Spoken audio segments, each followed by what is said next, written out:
19 মে 2024 BFS global তাদের পোর্টালে কিন্তু একটি আপডেট প্রকাশ করেছে। সেটি হচ্ছে যে ডকুমেন্টস অ্যাটেস্টেশন ফ্রম এমওএফএ অর্থাৎ মিনিস্ট্রি অফ ফরেন অ্যাফেয়ার্স থেকে ডকুমেন্ট সত্যায়িতকরণের ব্যাপারে। আর এটি প্রকাশ করার পরপরই কিন্তু যারা আমরা ইতালি ওয়ার্ক ভিসার জন্য আবেদন করেছি আমাদের মনে নানা প্রশ্ন দিচ্ছে, নানা দ্বিধাদ্বন্দ্ব মধ্যে আছি যে আমাদের যে ওয়ার্ক এক্সপিরিয়েন্স সার্টিফিকেট এটি কি মিনিস্ট্রি অফ ফরেন অ্যাফেয়ার্স থেকে সত্যায়িত করতে হবে, আর করতে হলে বা কি করতে হবে, এই নিয়ে আমি আজ বিস্তারিত আলোচনা করব। আশা করি ধৈর্য ধরে না টেনে ভিডিওটি দেখবেন, তাহলে সম্পূর্ণ বিষয়টি ক্লিয়ার হবেন।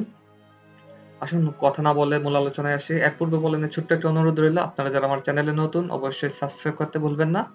আর আমি চট্টগ্রাম বিএফএস গ্লোবাল কি ডকুমেন্টস সাবমিট করেছি, এরপর ওয়ার্ক এক্সপিরিয়েন্স সার্টিফিকেট সম্পর্কে ডেসক্রিপশন বক্সে লিংক দেওয়া আছে, আপনারা দেখে নিতে পারেন।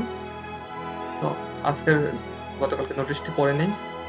এখানে বলা আছে যে deer customer, please note that with effect of 19 May 2024, in case of electronic document attestation from MOFA, it will be compulsory for the applicant to submit the PIN code for the necessary verification by the mission.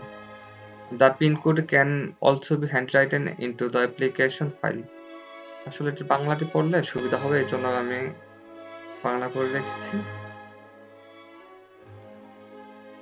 এখানে বলা আছে যে প্রিয় গ্রাহকবৃন্দ, আপনাদের অবগতির জন্য জানানো যাচ্ছে যে 19 মে 2024 থেকে প্রযোজ্য আবেদনকারীগণ পররাষ্ট্র মন্ত্রণালয় থেকে ইলেকট্রনিক সত্যায়িত ডকুমেন্ট জমা করলে দূতাবাসের প্রয়োজনীয় যাচাইকরণের সুবিধার্থে সত্যায়নের পিনকোড থাকা আবশ্যক। পিনকোড যদি সত্যায়িত ডকুমেন্টে না দেওয়া থাকে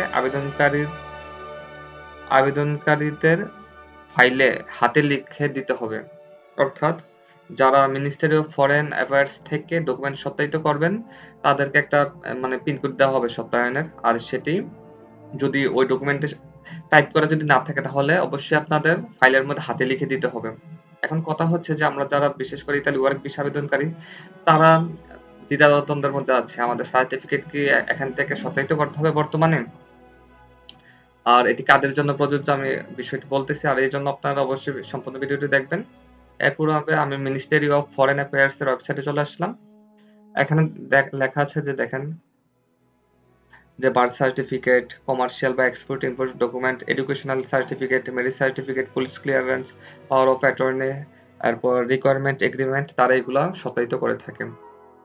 আসলে যারা বিএফএস গ্লোবালে ইতালি ফ্যামিলি রিইউনিয়ন ভিসা অথবা স্টুডেন্ট ভিসা অথবা কমার্শিয়াল ভিসার জন্য যারা আবেদন করে থাকেন তাদেরকে অবশ্যই এগুলা সত্যায়িত করতে হয়। আর বিএফএস গ্লোবাল কিন্তু আমাদের যারা ওয়ার্ক ভিসার জন্য আমরা আবেদন করি তাদের ব্যাপারে কিন্তু সরাসরি বলে নাই যে আপনাদের ডকুমেন্টস অর্থাৎ ওয়ার্ক এক্সপিরিয়েন্স সার্টিফিকেট সত্যায়িত করতে হবে, এই ব্যাপারে সরাসরি কিছু বলে নাই। আসলে এটা যারা ইতালি ওয়ার্ক ভিসা আবেদন করে তাদের জন্য এটা প্রযোজ্য নয়।